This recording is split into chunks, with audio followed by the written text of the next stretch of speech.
It's a common sense recap of the big stories. It's Katz and Cosby on 77 WABC. Joining us now is the great Fox News business reporter. You can catch him all the time on Fox Business and Fox News. Charlie Gasparino on Katz and Cosby. Charlie, it's Rita, also Judge Weinberg, and also Rudy Washington.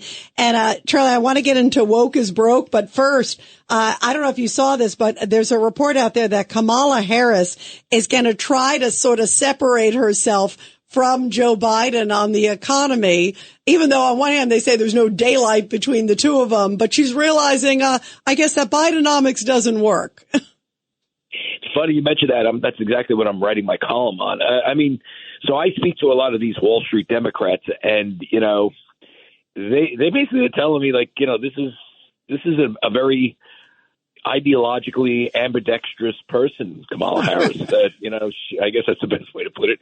Or no morals, you could say as well. I mean, she did sit around and say nothing while Biden went so far left. But that's all changed. She's for fracking now.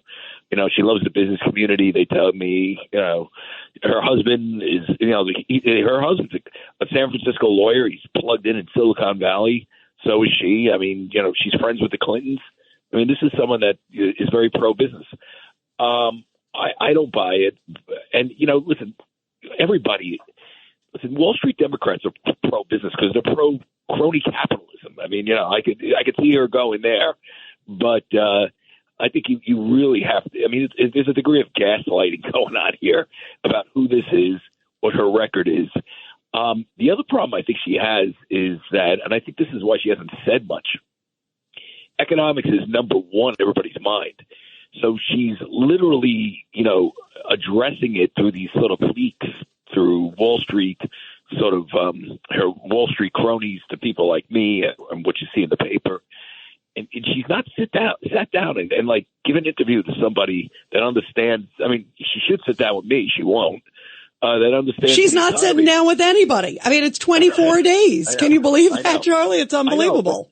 Because if you do sit down with her and, she starts explaining inflation, I mean, it's going to be a train wreck. I mean, how did she explain it that one time? Yeah, Russia's a tiny country and Ukraine's an even smaller country. Here's what she said. She goes, prices have gone up. That was her explanation. Yeah, I was doing the foreign policy. Do you remember the foreign policy where she said, Russia's this country, Ukraine's like talking to a second grader, Judge Weinberg. The cloud, there's no cloud. Cloud is not a physical entity. Yeah, right. It's in the sky. The cloud kind of is a physical entity. We're talking about, data centers. They may not be like a brick and mortar place, but that's how you store information. There are places. You know what I'm saying now? I'm just saying that she's about a mile wide and an inch deep, and when she gets into these things, maybe even less.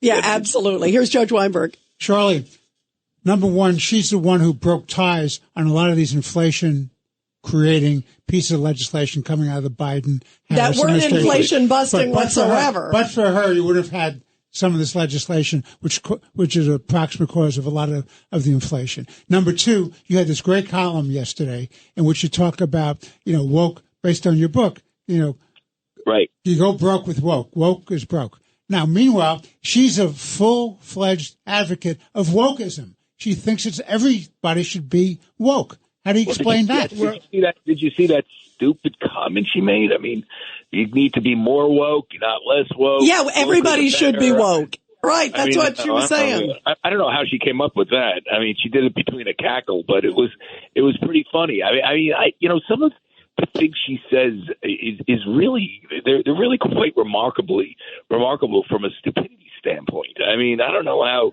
I'm still scratching my head at how she became president. Rudy Washington. Vice president. Charlie, this is Rudy. All you need is a montage of her 2019 campaign with all of the things she was saying, and now she's trying to walk away from. But the question I really want to ask you, because I'm really bothered by this, intelligent people down there on Wall Street, they don't understand what these policies have done to the country. They should understand better than everyday man. And the jeopardy we're put in. Rudy, Rudy, they make so much money, they don't care.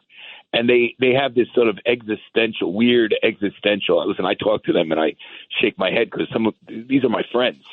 They have this weird existential guttural hatred for Donald Trump, where they'll even look over stuff like this that Kamala Harris once said. We have to stay woke. Like, everybody needs to be woke. Rita was just trying to convince me of what you just said, Charlie. Yeah, I said that. I said there are these people who just orange man bad no matter what. And to me, they're not stepping back.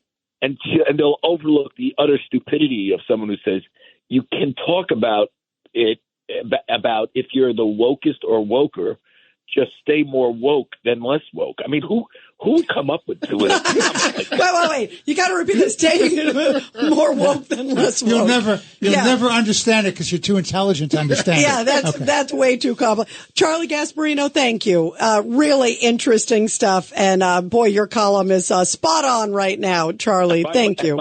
And buy my book, Go Woke, Go Broke, and you'll find out why this is so bad. Yeah, it'll all make sense to us then. Thank you, Charlie. Thank you. Guys, Charlie, thank you so much.